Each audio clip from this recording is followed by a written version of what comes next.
In today's environment, I mean, the electromagnetic spectrum really is the defining frontier. It is. And data assurance, in that context, becomes a form of strategic deterrence. So our mission today is comprehensive. We want to achieve conceptual clarity, strengthen your attention, and ultimately ensure exam-ready recall of every core principle in this chapter. Right. It's not about just reading it, it's about analyzing it. Exactly. And to help with that analysis, we've structured this deep dive into four distinct conceptual layers. It's a logical progression. Okay, so what's the roadmap? We'll begin with the fundamentals, the absolute basics, the definitions that categorize the nature of digital conflict itself. What are we fighting? Precisely. Then we'll move up a level to the organizational strategy and the structure you need to actually mount a comprehensive defense. From the what to the how. Exactly. Which then leads us naturally into the third layer, the really technical, stuff-specific operational mechanisms, and just as importantly, the vulnerabilities. Where the armor is weakest. Yes. And then finally, we'll ground all of this in the legal framework, the rules that govern enforcement in this whole domain. So it's a top-down approach. It is. This ensures we're always linking that foundational why directly to the applied how. It builds a stronger mental model. That structural approach sounds key for long-term retention. So let's start immediately with layer one, defining this digital battleground. Let's make sure we can all clearly distinguish the primary types of conflict we face. Let's do it. Okay, so the source material is very, very explicit about this first distinction. It's between cyber war and net war. And while they both use information, they seem to operate on vastly different scales, and they target completely different things. Yeah. Let's start with cyber war. Right, so cyber war, learners, is fundamentally about the military. It's the tactical and the operational application of force, but in the digital domain. So this is military operations, pure and simple. It relates specifically to conducting military operations, but according to information-related principles.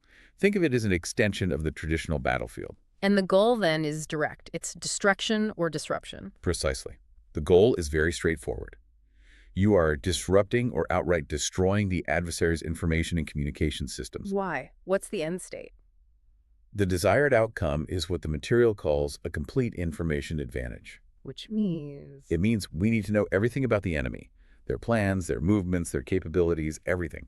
And at the same time, we have to ensure they remain completely ignorant of our own actions. a total information asymmetry. That's a perfect way to put it. So Yeah. the key word here for revision is systems. Cyber war targets the hardware, the software, the physical communication nodes, the things that enable military action. Okay. So if cyber war is focusing on military advantage and it targets systems, then net war must be the bigger picture, the grander strategy. That is the critical contrast you need to remember. Net war operates at what the source defines as a grand level. It's not between armies, it's between nations, or sometimes entire societies. So it moves way beyond military hardware. Far beyond. Net war targets the population's mindset. That's the key word. It's about what citizens know, or maybe more importantly, what they think they know. About their own government, their own society. About everything, about their place in the world. It's a much softer, more insidious target. That makes net war sound inherently more, well, dangerous in the long run. It's not a single attack, it's a slow erosion of trust and culture. Absolutely. You can think of net war as a form of informational friction, but it's applied across every societal vector you can think of. Economic, political, social, cultural, military, too. So how does that actually work? What are the mechanisms? Well, the source lists several. It includes things like diplomacy, propaganda The campaigns, classic tools. the classics, but amplified by technology. Large-scale psychological operations designed to sway public opinion, and of course, political and cultural subversion efforts. And it still uses network infiltration, right? Hacking is still part of it. Crucially, yes, it leverages network infiltration, getting into computer networks and databases. Yeah. But the goal is different. You're not just stealing military plans. You're trying to influence. Exactly. You infiltrate systems specifically to promote opposition movements or to interfere with local media narratives.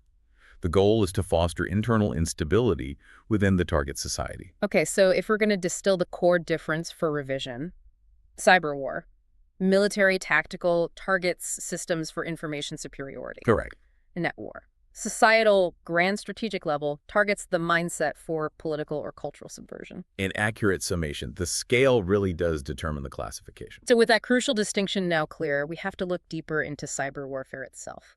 And the source says it demands a dual capability. You need a sword and a shield. You do. You have to be able to attack and to defend. Let's start with the offensive side, the sword.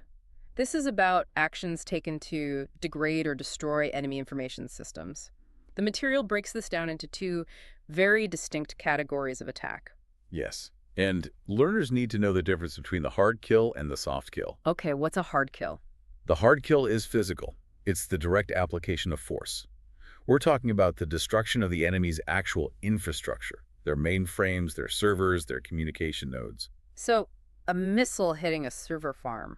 That's a hard kill in cyber warfare. That is a perfect example. It's the kinetic destruction of digital assets. Which means the soft kill has to be the inverse. It's non-physical compromise. Exactly. A soft kill is achieved by using what the text calls pest programs, malware, essentially, or through unauthorized access. Yeah, the general term for hacking. And this doesn't physically damage the hardware. Correct. It compromises the system functionally. You might degrade its capability, reroute its data, or just render it completely unusable, but the physical box is still sitting there intact. All right. So once we define the offense, we have to immediately turn around and analyze our own defense. This is defensive cyber warfare, the shield. And it's all about protecting our own systems, ensuring security, but also availability. The system has to work when we need it. The source material outlines 6 foundational pillars for this defense, 6 core ideas. And these 6 pillars, learners, are the structural mechanisms that guarantee digital resilience. They move logically from verifying who you are to protecting what you can access. Okay, let's detail them. The first 2 are authentication and access control. Right. Authentication is the first gatekeeper. Its mechanism is simple, but absolutely vital. It's about verifying identity. Logins and passwords? Typically, yes, though it can be more complex. But the principle is, the system confirms who you are. Only then does access control kick in. So one follows the other? Always. Access control's mechanism is about limiting what you can see and do. Even a fully authenticated, legitimate user is still limited to specific, predetermined information within the network. You only get access to what you need for your job. That makes sense. The next 2 pillars deal with the data itself, its integrity and its sensitivity. These are data integrity and data confidentiality. Yes. Data integrity is focused on preventing modification, unauthorized changes. How does it do that? Its mechanism involves protocols that prevent anyone from changing files without permission. And critically, this protection applies whether the files are stationary, just sitting on a hard drive, or moving, in transit across the network. So it protects data at rest and in motion. It has to. Then you have data confidentiality. This is the mechanism for restricting access to sensitive data based on clearance levels. The need-to-know principle. Exactly. It ensures that only personnel above a certain predefined clearance level can even view specific, highly sensitive files. It upholds that need-to-know principle, but in the digital domain. Okay. So the final 2 pillars seem to move from that passive protection to more active defense against outside attacks that target availability. They are overload prevention and denial of service defense. Now, they sound similar. They do sound similar, but their mechanism of action is distinct. It's important to know the difference. So what is it? They are distinct because they target different types of network saturation. Overload prevention uses specialized software to identify and then actively block attempts by hackers whose intention is just to overwhelm or flood the system with junk traffic. And the mechanism can be pretty aggressive. It can be. The source mentions things like shutting down the hacker's remote browser connection entirely, just cutting the cord to stop the flow of traffic before it causes a failure. And DOS defense, then, is more specific. It's tuned to prevent the network from actually crashing. Exactly. Denial of service defense uses software that recognizes and stops highly specific queries or flood attempts that are designed with one goal in mind: to crash the network and make it unavailable for everyone. So one blocks generic flooding, the other stops those network crashing kill shots. Right. And you absolutely need both to maintain system availability when you're under attack. Okay, so to defend effectively, you need to know what you're defending against, the potential damage profile. The source identifies 4 primary forms of threat. This is the type of damage that can be inflicted. And the 4 forms are simple, but they're comprehensive. First is destruction. That's just deleting or ruining data. Gone forever. Potentially. Second is disclosure, the unauthorized leaking of sensitive information. The secrets get out. Then modification. This is more subtle. It involves changing data to sow confusion or create errors in a system. And the last one we've just discussed. The ubiquitous denial of service, or DOS, flooding a system to block legitimate users from getting access. And the source of these threats, the WHO, is pretty much everyone. Foreign countries, crime cartels, terrorists, individual hackers, even unauthorized internal users. The full spectrum of adversaries. But the source highlights one specific category as a major source of threat. And this designation is absolutely crucial for our strategy. Malicious insiders. People with legitimate access. Yes. Individuals with authorized access who they choose to compromise the system from within. This is identified as a major, major source of cyber threat. And that fundamentally changes your whole defense posture, doesn't it? It does. It reminds us that a strong perimeter defense, a big wall, is just not enough if your internal personnel security is weak. The call is coming from inside the house. That insider threat leads directly to the final point in this section. How do the armed forces actually calculate the level of danger posed by any given adversary, insider, or outsider? It's a formula. The threat level mechanism is based on the combination of three inseparable factors about the adversary. What are they? First, their capabilities. What can they technically achieve? Second, their motivation. What do they want to achieve politically, financially, ideologically? And third, and this is key, their willingness to actually apply those means. So you can have an adversary with massive capability, but if they have very low motivation or willingness to attack, the threat level might actually be moderate? Precisely. All three factors have to align for the threat to be considered maximal. Give us an example. Okay. An enemy with very high capability and high motivation, but who remains unwilling to risk a strategic escalation, might actually be judged as a lower immediate threat than, say, a highly motivated terrorist group with lower capability, but an absolute willingness to apply those means right now. So it's about balancing potential against intent. Understanding that triad is vital for how we allocate our defensive resources. Okay. That completes our definition of the digital battlefield, a really solid foundation. We now need to pivot from the nature of the fight to the structures required to fight it. That brings us to layer 2, strategic framework and organizational defense. Let's get into it. So, if the armed forces want robust, truly resilient cybersecurity, the source says it must devolve upon what it calls the cybersecurity trinity. People, process, and technology. Right. But it's critical that we understand the prioritization within this triad. It's not three equal pillars. Not at all. And that's a common pitfall in cyber defense strategy. There's a huge over-reliance on technology. You buy the most advanced firewall, the best antivirus, and you think you're done. Exactly. But the foundational security framework in the source material mandates a very strict prioritization. The primary focus must always remain on the people. Training them. Specifically, training users in security awareness. And then on the first words, processes establishing clear, enforceable rules and protocols for everyone to follow. And technology is last. Technology, for all its power, is merely the tool that supports the people and enforces the processes. You can have the best tech in the world, but if a well-trained person bypasses the process by clicking a phishing link, the whole system fails. So the human and procedural elements are the single point of failure that technology can never fully compensate for? That's the core lesson here. This framework then dictates how we categorize our defensive actions. It's a split between proactive and reactive measures. That distinction really structures all of our planning. Proactive measures are focused entirely on prevention. Stopping an attack before it even happens. Before it can materialize. This includes all the training we mentioned, patching systems, vulnerability assessments. It's about getting ahead of the threat. But you have to assume you won't always succeed. You have to. So reactive measures accept that failure is possible, and they focus on a three-stage recovery plan. First, detecting that an attack has happened. Second, surviving the initial strike to maintain a minimum baseline function. You have to be able to keep fighting. And third, responding effectively to mitigate the damage and restore full operations as quickly as possible. to execute that strategy across the entire force, you need guiding principles for system architecture and design. The first one listed is layered security. Layered security is a non-negotiable principle. It demands that security systems be structurally layered. Like an onion. Exactly like an onion. Multiple concentric circles of defense. The entire philosophy is built on the premise that the breach of one layer, one outer layer, must not compromise the core data that's protected by the remaining deeper layers. So an attacker has to fight through multiple distinct defenses. Yes. It creates complexity and forces the adversary to overcome multiple different security protocols rather than just breaking through a single all-or-nothing perimeter. This principle of layering seems to feed directly into how we manage the data itself, through what the source calls classification by value. It does. It's a connected idea.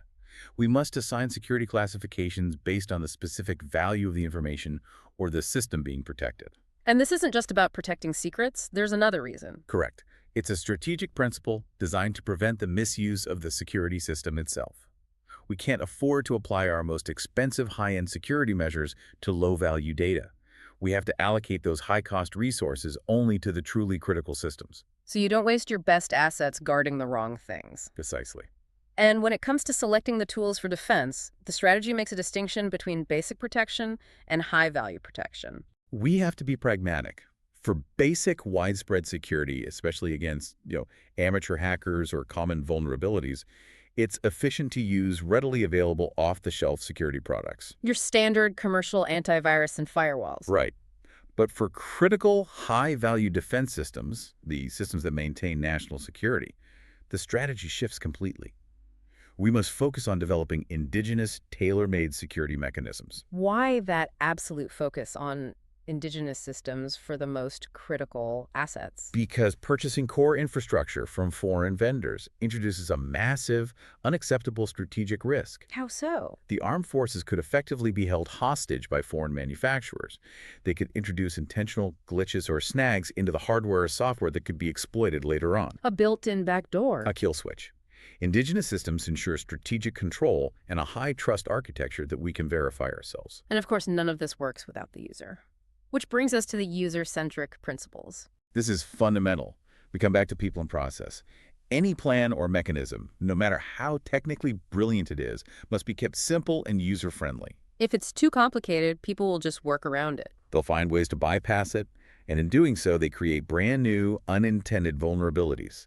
Therefore, continuous user awareness and robust training are not just supplementary tasks. They are mandatory for any security system to function properly. And this kind of defense can't be done in silos. By single branches of the service, it requires unified direction. That brings us to the Joint Services Action Plan. Right, the coordination imperative.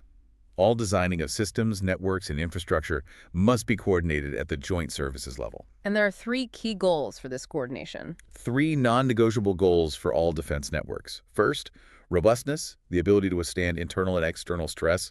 Second, survivability, the capacity to maintain function and recover quickly after an attack. And third, absolute interoperability, Making sure everyone can talk to everyone else. ensuring seamless communication and data sharing between the different branches. Without that, you don't have a joint force.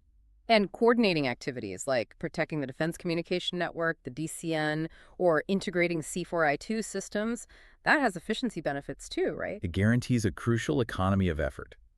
By harmonizing security protocols and architectures across the services, we avoid costly and dangerous duplication of effort. One standard, one fight. It allows resources to be optimally focused on the highest priority targets, like that indigenous system development we just talked about, and protecting our most critical infrastructure. So to enforce this unified strategy, the armed forces have to designate a central command. This is the Cybersecurity Focal Point Agency. The central authority. What makes this agency so critical? It's critical because it possesses the authority to enforce security instructions across the entire force.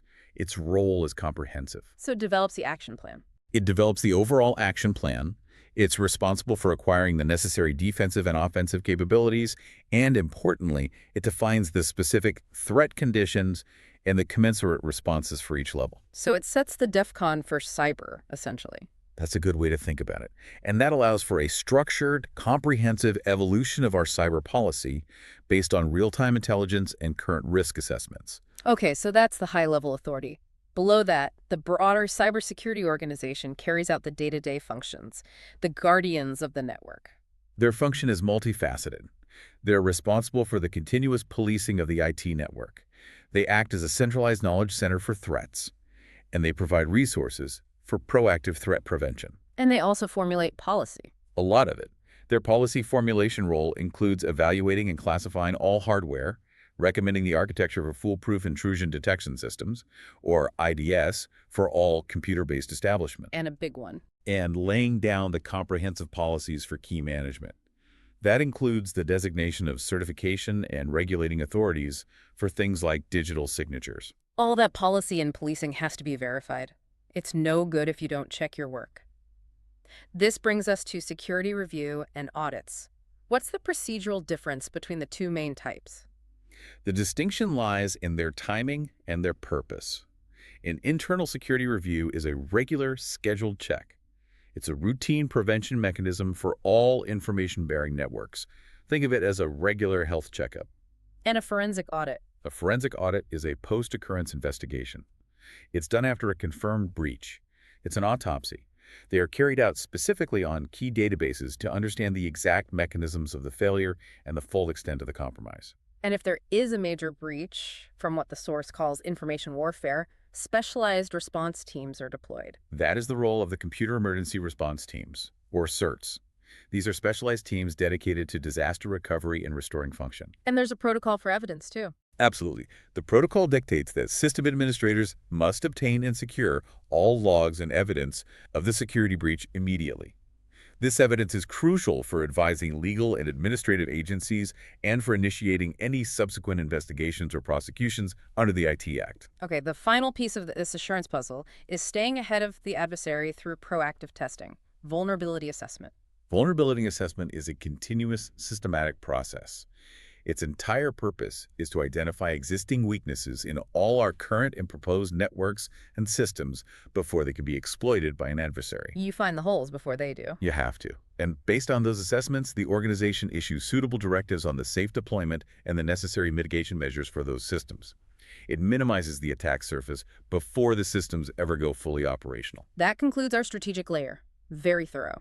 We've established the structure, the priority people and process, and the enforcement mechanism with the focal point agency. Now, we dive into layer 3, the technical details of how we defend and where we are most vulnerable. The nuts and bolts. Exactly. This section outlines the specific, mandatory operational measures the armed forces must implement. We begin with the design philosophy itself, survivability. Right. Systems must be implemented with a survivable design. What that means is they are inherently capable of withstanding a willful, malicious attack and still maintaining their core function. And that's supported by a secondary infrastructure. It is. It's supported by maintaining a minimum survivable infrastructure, specifically for defense services. This is a guaranteed baseline of function and communication that cannot be disabled, even under catastrophic attack conditions. A digital last stand. In a way, yes. Moving to network architecture, the source material puts a huge emphasis on isolation and control access. Isolation of key networks is a core tenet. This can be done physically with dedicated air-gapped infrastructure or logically through network segmentation. But the goal is the same, separating critical networks from the public domain entirely. And that prevents what? It prevents general compromise and accidental information leakage. This isolation is then managed by establishing designated monitoring gateways and placing robust firewalls at appropriate network points to filter all incoming and outgoing traffic, rejecting any suspicious packets. And once that traffic is allowed through the firewall, we have to ensure it's being used correctly. This is where we bring back the clear definition of authentication and access control protocols we detailed earlier. Right. And at the same time, we must employ adequate encryption measures for all data, whether it's at rest on a server or in transit across a network. And we must enforce the policy of periodic backup of info databanks. To ensure rapid recovery from data destruction. It's your only guarantee. Okay. The final set of measures addresses the physical and the electromagnetic environment. It's about securing the transmission itself. For communication, we have to use interception-resistant or jam-resistant media. This is absolutely critical for maintaining command and control integrity during any kind of electronic conflict. And that has to be paired with physical security. It must be complemented by stringent physical protection and personnel security measures for the hardware and the operational facilities. And finally, we apply electromagnetic hardening, or EM hardening, wherever possible. Let's elaborate on EM hardening. What specific threat is that designed to counter? EM hardening involves shielding systems against electronic interference, or, more seriously, powerful electromagnetic pulses, an EMP. And these pulses can do real damage. They can corrupt data, induce logic errors, or even physically disable the hardware entirely. By shielding the components, we protect the system's physical integrity from external electromagnetic signals, whether they're intentional electronic warfare attacks or just unintentional interference. Okay, so those are the mandatory measures. But beyond that, the source provides 7 gold standard recommendations. The first one is a pretty provocative approach to proactive expertise. It is. The first recommendation is rooted in anticipating the adversary. Set a thief to catch a thief. Hire a hacker. Essentially, yes. This means hiring a proven hacker, a security researcher, to serve as an advisory expert to identify vulnerabilities in our own systems before the enemy discovers them. This kind of proactive penetration testing is invaluable. The next 2 recommendations relate to just constant vigilance and maintenance. They emphasize software hygiene. That means regularly updating the software with patches released by vendors to fill any detected security holes. And keeping up with the news. And maintaining constant vigilance by staying abreast of the latest information on security holes and bugs, which are often published on dedicated security websites. Security is a continuous process. It's not a destination you arrive at. The next 3 recommendations focus on reducing the attack surface area and controlling access. First, we have to minimize access points. That means disabling any unnecessary default protocols, file transfer services, or default administrator accounts. Every unused protocol is a potential door in. And then passwords. This is complemented by enforcing a robust, strong password policy, mandating regular changes, and the use of alphanumeric and mixed case combinations to maximize cryptographic complexity. And encryption again. And the rule on encryption is absolute. All exchange data must be encrypted by the sender and can only be decrypted by the authorized user. No exceptions. The 7th, and strategically the most vital recommendation, it seems, relates back to that idea of sovereign control, the necessity of indigenous systems. We have to reiterate this point. Depending on foreign vendors for core hardware, software, or even maintenance services introduces the risk of compromise, either deliberate or accidental, through those intentional glitches or snags. Right. By utilizing domestically built and maintained systems, the armed forces guarantee strategic sovereignty over their critical defense functions. It minimizes external control and maintains the trust architecture of the entire core network. So we established earlier that security is a chain, and a failure in any one link compromises the whole system. Let's clearly define the 7 pillars of computer security that must be protected at the same time. The 7 pillars define the comprehensive scope of defense. You have personnel security, ensuring you have reliable, authorized human operators. The people. Then physical security, protecting the rooms and buildings. Hardware security, securing the machines themselves. Software security, the operating systems and applications. And the data. Database security, the integrity of the stored information. Communication security, protecting data while it's in transit. And finally, network security, the security of the whole connected web of systems. And the weakest link in that chain. The weakest link determines the overall security of the entire defense posture, period. Okay, now we have to move to the adversary's tactics. Let's analyze how they exploit these potential vulnerabilities, starting with breaches of communication security. This is when intruders gain access to the communication channels themselves. And this can lead to data download, data alteration to sow confusion, or even remote wrecking of the system with non-recoverable corrupted files. We need to be specific about the methods they use. Right. Wiretapping can be either passive, the intruder's just listening to the data flow, or active, where they actually transmit data onto a terminal to monitor or alter the flow. And what about piggybacking? Piggybacking is a clever method. It involves the transmission and interception of data by essentially hitching a ride on a legitimate, authorized signal. Then there's just straight eavesdropping. Eavesdropping is the straightforward act of tapping or cutting directly into systems that lack proper media security. And we also have to deal with the electromagnetic reality of crosstalk. Which is often unintentional. Often, yes. It happens when data signals from one wire leak into a nearby wire due to electromagnetic interference. But while it might be less direct than active tapping, this potential for information leakage can't be ignored, especially in dense communication environments. It necessitates proper shielding and media separation. Okay, so beyond direct wiretaps, systems are constantly leaking information into the environment through invisible signals. This is system eavesdropping. Let's analyze the methods here. First, there's electronic eavesdropping. This involves recording the powerful electromagnetic radiations that are emitted by devices like computers, modems, and especially visual display units, or VDUs. The screens. The screens. The radiation from VDUs is particularly easy to record and decipher. It often allows for the full reconstruction of the data being displayed on the screen, even from a large distance away. It requires sophisticated analysis, but it can be devastatingly effective. Then there's the low-tech physical reality of visual eavesdropping. This relies on direct observation. It could be as simple as observing screens through windows, or it could utilize advanced tools. For example, a photographer using a high-powered camera with ultrafine grain film can capture sensitive data by photographing typewritten documents from up to 100 meters away. And the details are readable? Upon enlargement, yes. Yeah.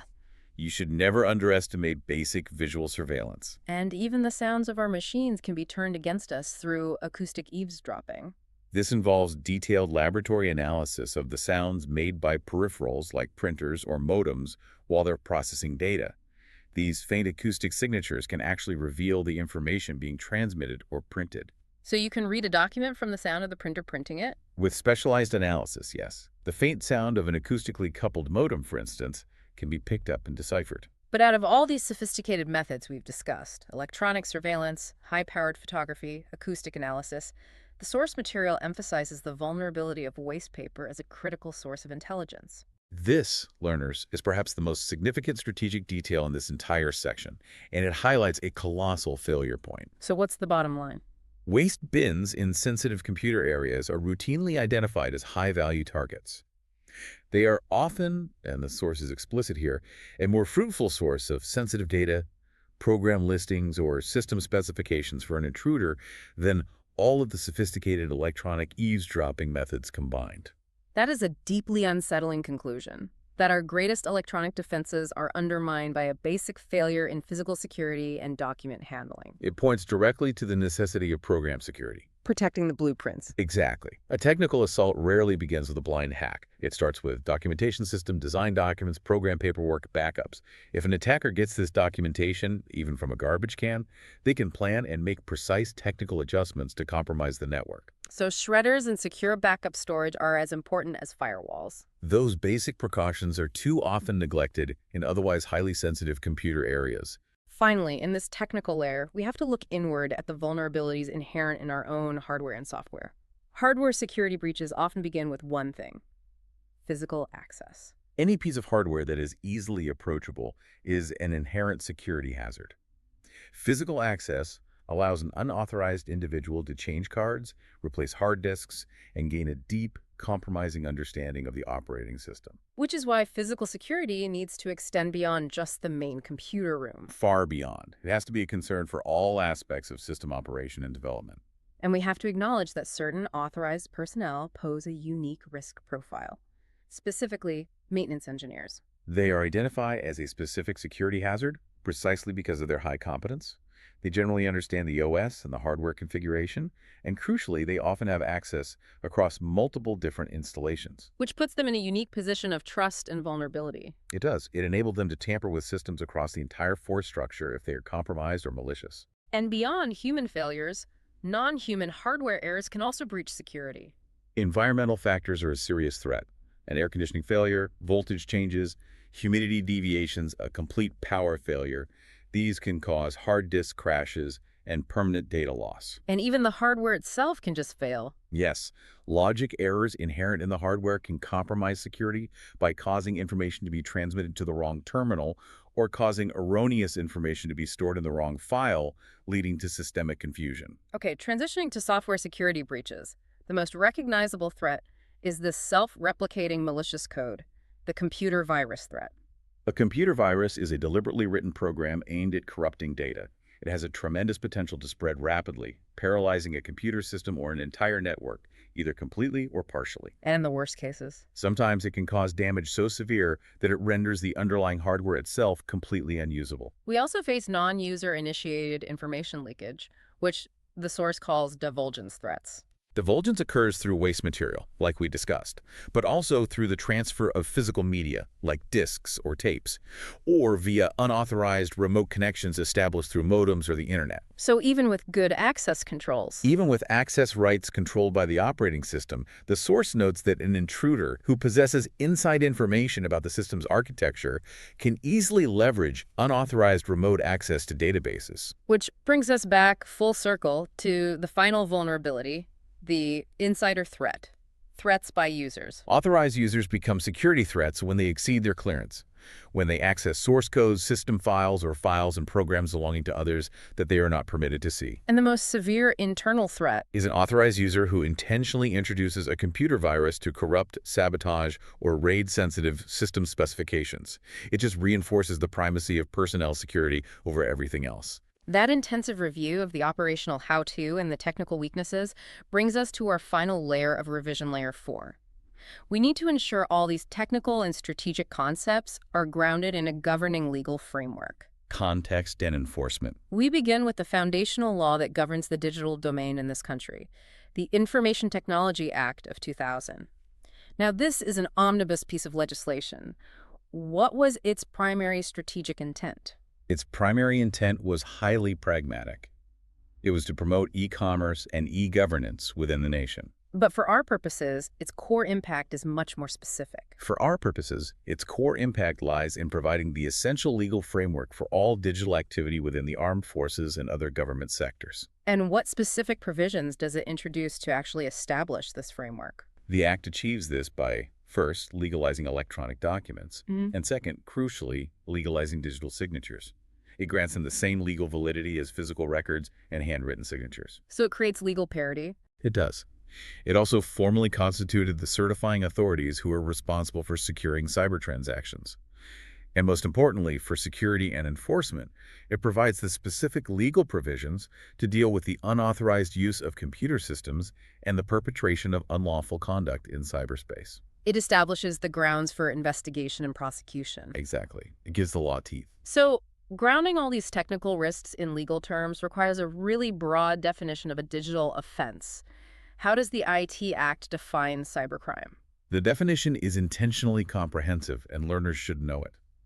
Cybercrime encompasses any criminal activity where a computer or a network is the source, tool, target, or place of the crime. So it covers every possible interaction. It does. It means that traditional crimes, things like fraud, theft, blackmail, or forgery, when they're carried out using electronic means, are classified as cybercrimes. And the scope of impact is also broad. Critically, yes. The scope extends the impact of these crimes beyond just individuals and property to include offenses committed against organizations and against the state at large. To properly classify, investigate, and then prosecute these diverse crimes, the armed forces use a clear taxonomy.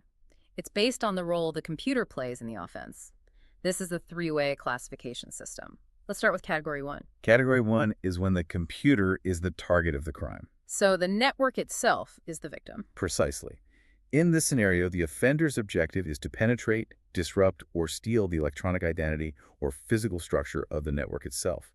A clear example would be a hacking operation launched specifically to shut down critical communication databases or server farms. Okay. Category 2 then shifts the computer's role entirely. It classifies it as the subject or the source of the crime. Here, the computer is the reason the crime exists. This usually involves self-replicating malicious code. Like writing a virus. Exactly. This happens in cases where viruses or worms are written with the specific intent of spreading across systems and causing damage.